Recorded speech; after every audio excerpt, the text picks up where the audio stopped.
Hey everyone, welcome to Level Up podcast where we talk about all things health and wellness. And today we have Megan Henken. Hopefully I said that right at MyUTI.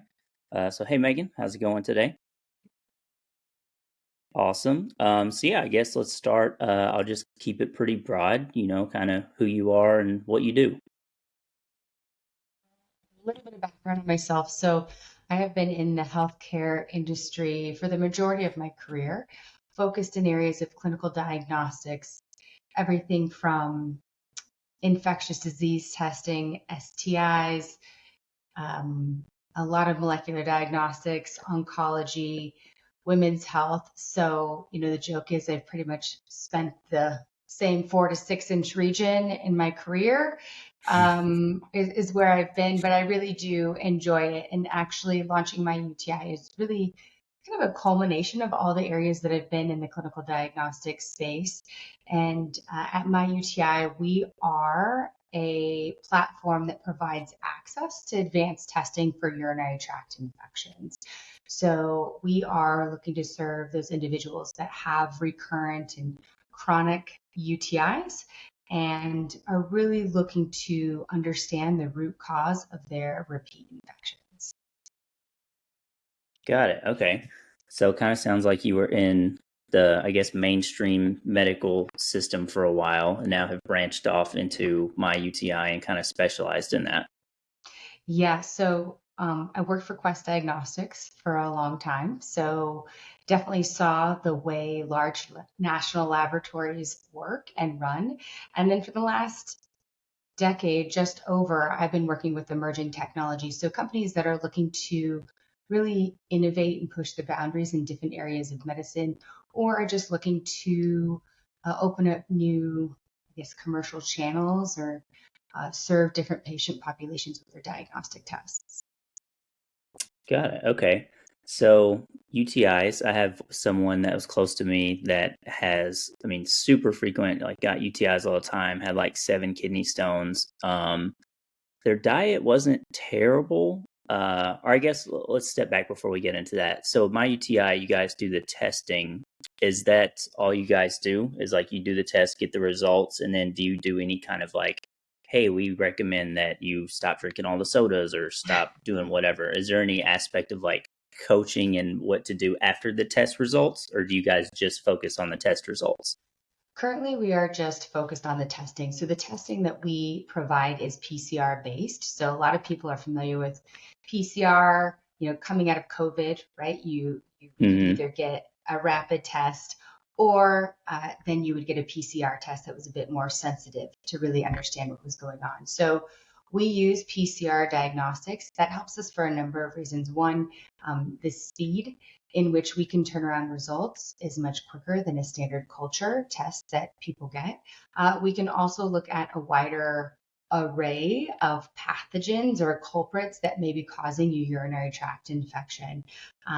When you have a more complicated infection, 30% of the time it's because there is what's called a polymicrobial infection, which means that there's more than just one thing causing your UTI. So we can Mm-hmm. look at that. And then the additional benefit of PCR technology is it does give you the ability to also look for antibiotic resistance genes. So we have that in our test as well. And then to directly answer your question, right now, what we are is an access point. So to get access to this test today with the classic healthcare system, you need to go to a specialist. So you'd be going to a urologist, a urogynecologist to get access to this advanced type of testing, which a lot of the time for you to get into a urologist, it's going to take you upwards of 6 to 12 weeks. And if you have a UTI today, that's really Mm-hmm. unhelpful. And so, Lindsay and I originally, when we were going to launch MyUTI, that's not what it was originally going to be called, honestly. It was going to be an education platform for clinicians on the tests that are out there, how to utilize advanced diagnostics, um, more of a how do you interpret all the results that you get? Because it's a lot more information than what they're typically used to. And so Sorry, I don't know if you can hear my dog. Um, All good. freaking out at the Amazon delivery guy. But so we really wanted to streamline that experience because with COVID, if you're home and you're swabbing your nose and sending it off to a lab for PCR results, we were thinking, well, why can't you just pee in a cup at home and send it out to a lab to get results? Hmm. And so that's really what we set out to do in the midst of a pandemic. We know that UTIs don't stop. It's just was the ability to get access to the testing, get in to see your physician, and most importantly, get proper antibiotics instead of just taking whatever you happen to have under your sink that's left over, and just really make sure that you are taking targeted treatment. Got it. Okay. So you guys are outside of the healthcare system, it sounds like. You kind of just went like direct to consumer. Like, hey, you got a UTI, you don't want to wait 2 months to see your urologist. Here's our test. Yeah, so our model did start as a direct to consumer solution, right? To prove out that we had something that people wanted. So Hmm. DTC is definitely, or direct to consumer is the way that we go. But we have met all the regulatory and legal requirements. I think the benefit of COVID is that it did open a lot of digital health lanes, right? Hmm. Which has been great for innovation in this space. And so, having been in the industry for a long time, being industry veterans, Lindsay and I were able to really kind of like lean into our experience from a regulatory and legal standpoint. Plus, we have a strong network as well to make sure that we were building something that was um, appropriate. There are still clinical thresholds that happen in the back end that a consumer um, may not realize is happening, but it definitely, there are steps to make sure that you have proper symptomology and are Hmm. self-reporting, just like you would in a telehealth appointment that meets all the regulatory standards. But as far as treatment goes, once we do serve your results in our HIPAA compliant portal, you then can either be connected with one of the clinicians that are part of our network or download the results. And if you have a clinician that you're working with day to day, take it to them and then have a more robust conversation that says, hey, I was tested for this. Here's the antibiotic recommendations that they've made for me. And then you guys can decide on your treatment pathway. Got it. Okay. So this is still meant. Uh, I love that you were also like PR trained almost. You're like our HIPAA compliant portal. Like, I promise we're good on everything. Um, So this is still kind of meant to work with in conjunction with like your primary care doctor or someone still in the medical field. You can't just like get the test, get the results, and then go to Walmart and ask the pharmacist for whatever antibiotic it says on there.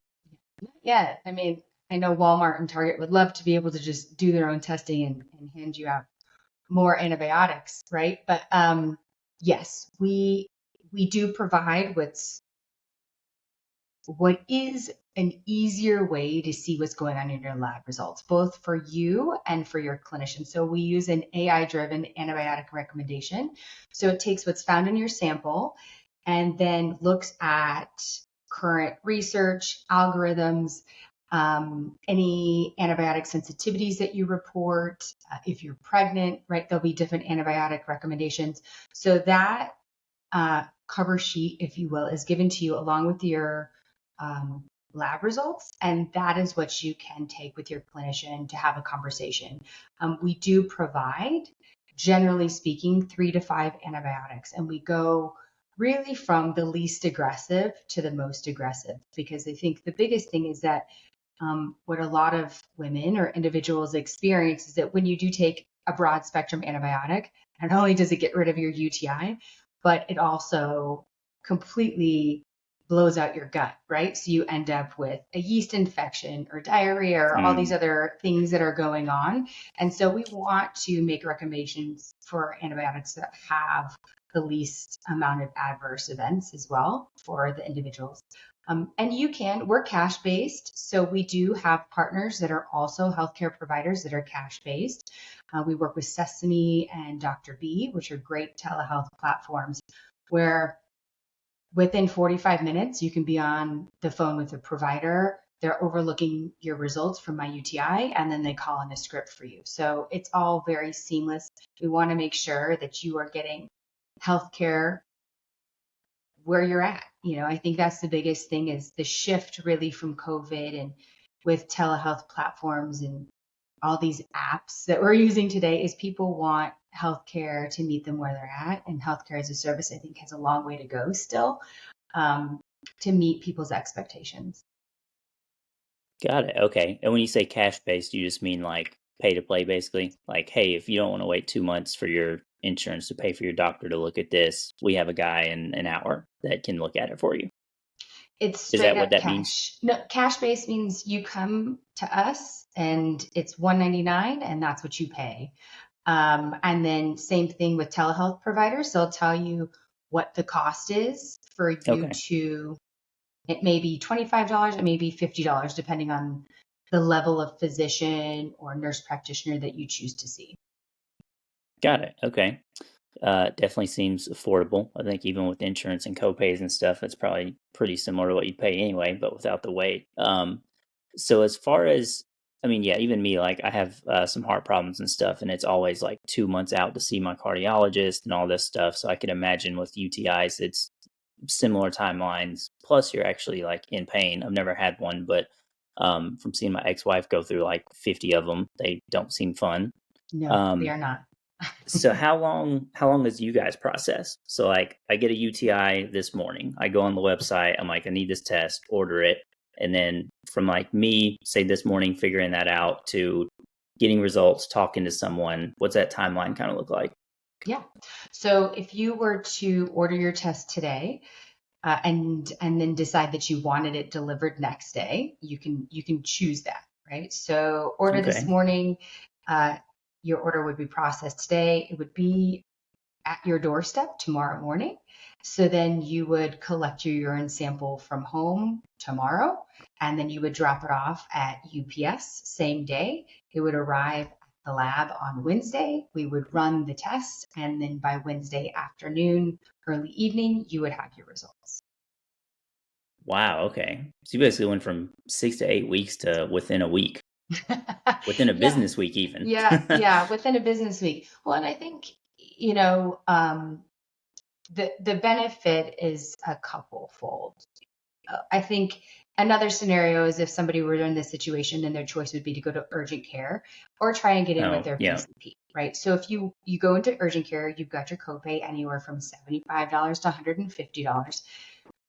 They may run a UA or a dipstick while you're there, and those are really a urinalysis is what a UA stands for. Hmm. And those really are just preliminary tests. They don't actually tell you what bacteria is causing your infection. So if you are a frequent flyer of UTIs, that's kind of a problem. You need to know what bacteria is causing it, because there are a Hmm. lot of organisms that can, and a lot of, yeah, there's a lot of things that can mimic a UTI, so it is important that you do get tested. There are STDs or STIs that mimic a UTI. There's also, if you have chronic yeast infections or BV, or for men, prostatitis, right? So there's many conditions that can look and feel like a UTI. And if you just continue taking antibiotics, you're kind of overexposing yourself. So then later, when you do need those, they've lost their effectiveness. So I think for us, that's also a big thing. Is that okay? If you are going to go in person, if you get a UTI once in a while and you go to urgent care, that's fine, right? There's E. coli is usually the common culprit, and you'll be fine and well on your way. But if you are experiencing 2 in 6 months or 3 in a year, that's clinically considered a recurrent UTI, and you do need to kind of dig a bit deeper into what is going on. Got you. Okay. So urgent care kind of hits the surface of what may be causing it, kind of gives a broad uh, antibiotic usually. And then you guys are like, hey, here's every single thing. This is the exact one doing it. Here's the antibiotic to fix that kind of deal. Exactly, exactly.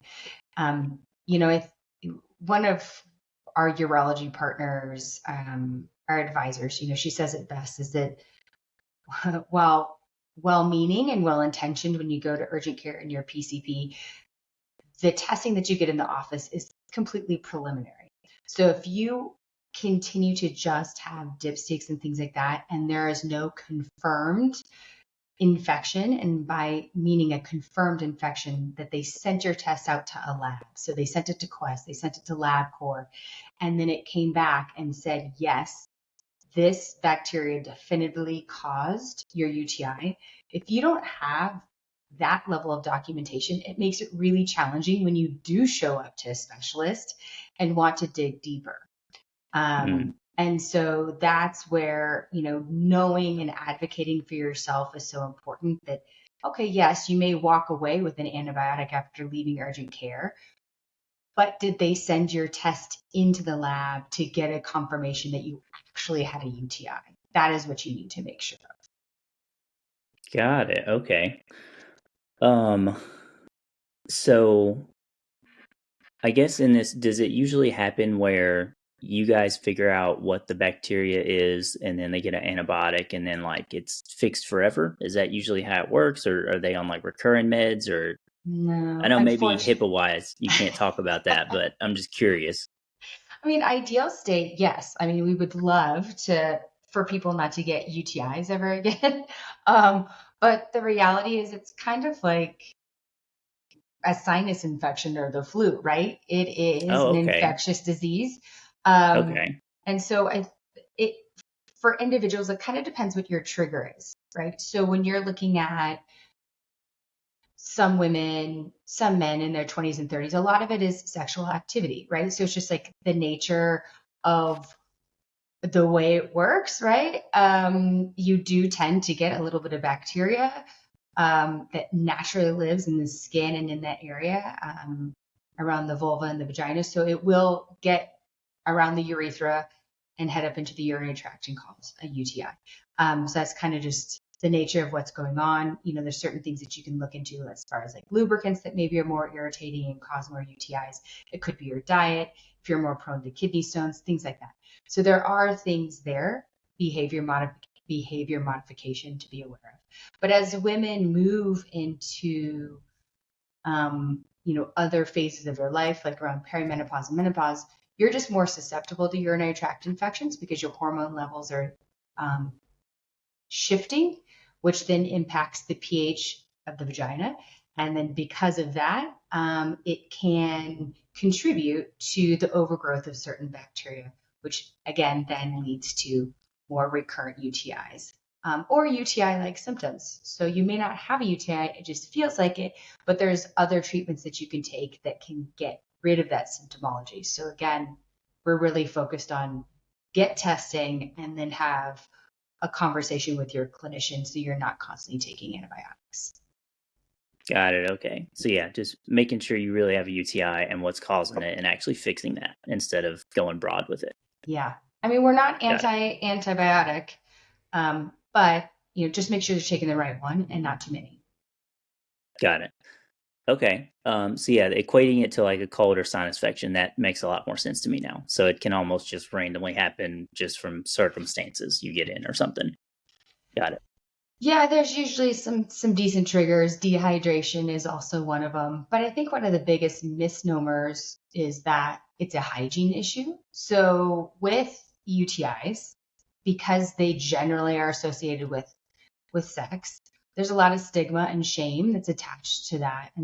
And for us as a platform, that's huge for us to take Mm-hmm. on the misinformation, to really address the stigma head on. I don't know if you've seen our TikTok or Instagram reels where we're a little bit unhinged, but I think, the biggest thing for us is to, again, meet people where they're at. And we know that 40% of individuals are going to social media to find out about their symptoms and am I normal? Is what I'm experiencing normal? Should I be concerned? And there's decent advice, but there's a lot of terrible advice when it comes to sexual health and sexual wellness.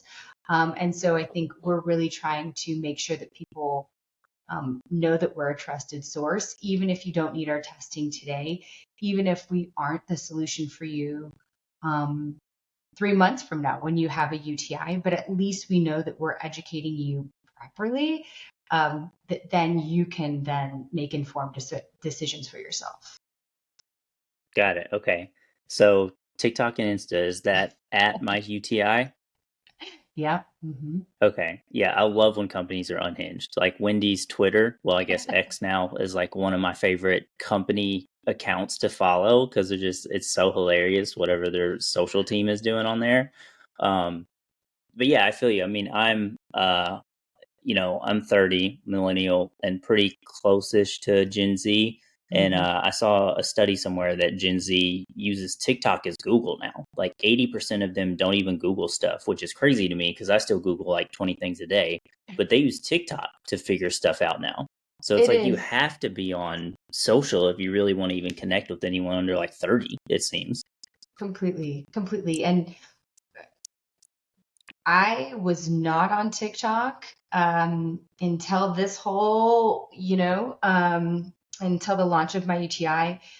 And it's been a real humbling experience. I think, having been in the pelvic health and STI space, I talk about prostate cancer, right? So, like I said, I've been in this whole pelvic health region, men and women, my entire career. So I'm very open and willing to talk about things that most of the time make people uncomfortable for dinner conversation. But I think I have always been that go-to for friends and family to be like, hey, is this weird? Or have you heard about this before? Or I went to the doctor and he said that I didn't need to get a digital rectal exam for PSAs. Did you know that now? Right. So people will like ask me things and I'm like, yeah, I mean, I've heard that, but here's what I would recommend. Caveat, I'm not a doctor. I just talk to a lot of them day in, day out. But, so taking it from those personal conversations where people are really willing to be open and vulnerable with me because they know that there's not a lot that's going to shock me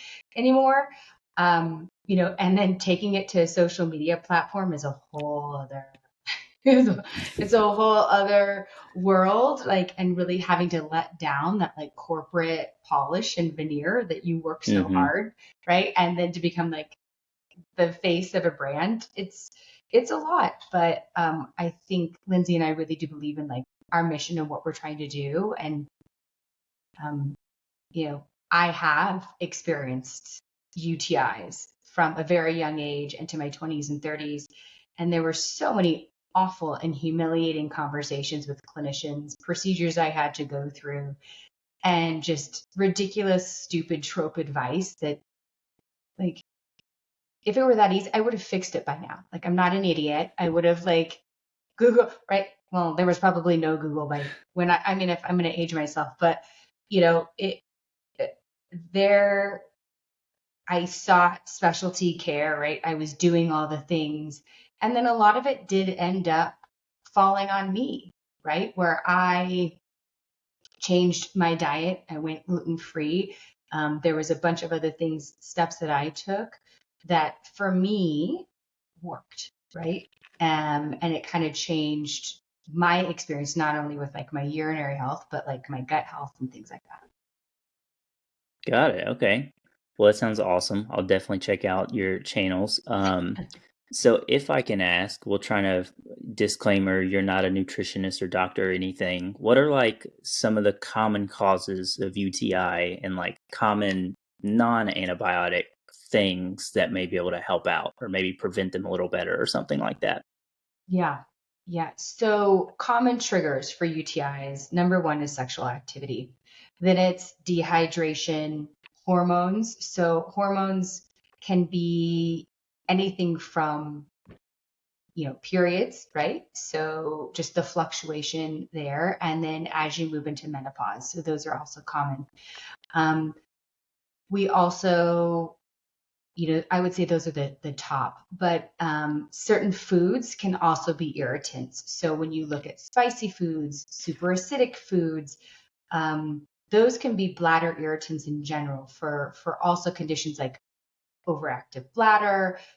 If you have incontinence, a lot of times which is very common. 1 in 3 women have incontinence or bladder leaks. That's why you Wow. see all these pad commercials, which don't get me started with that. Also is a personal irritant. It makes me very irritated. It's like, just wear pads and diapers the rest of your life instead of like looking into other solutions. Makes me crazy. But so those are some of the common things.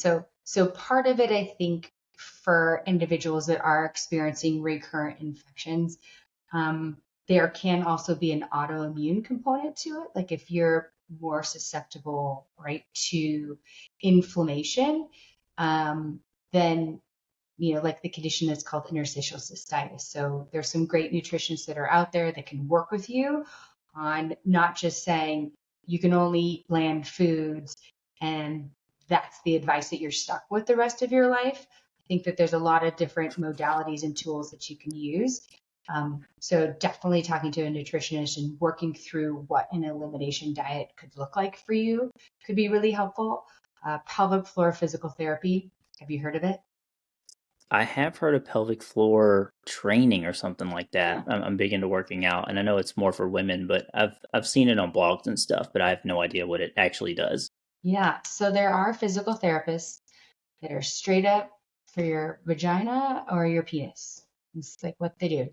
So they help if you have a tight pelvic floor, um, which happens to both men and women, and in both cases impacts your sexual function, and can be the cause if you have pelvic pain. And so working with a pelvic floor physical therapist can be a godsend for people because a lot of times you don't realize that you have a hypertonic pelvic floor, which means like your pelvic floor is too tight and it needs to relax.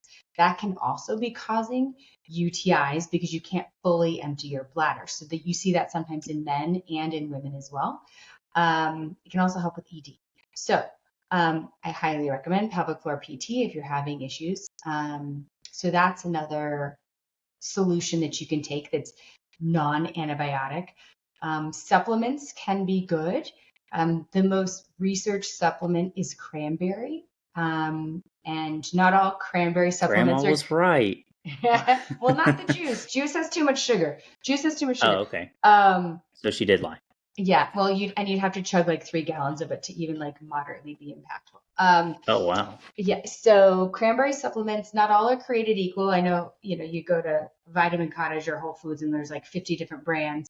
But we've done some Ask a Urologist stuff on our social media pages, but there, you need to look for specific ingredients. You need to look for things that have 36 PACs, which are the active ingredient that's actually in cranberry that helps block bacteria from adhering to the bladder. So cranberry can be helpful.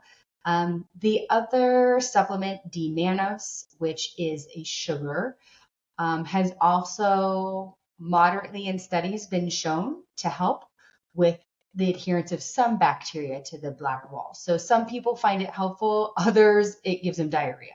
So I would just be careful with that one and talk with your clinician. But those are the two that tend to be most helpful at like maintaining bladder health, if you will.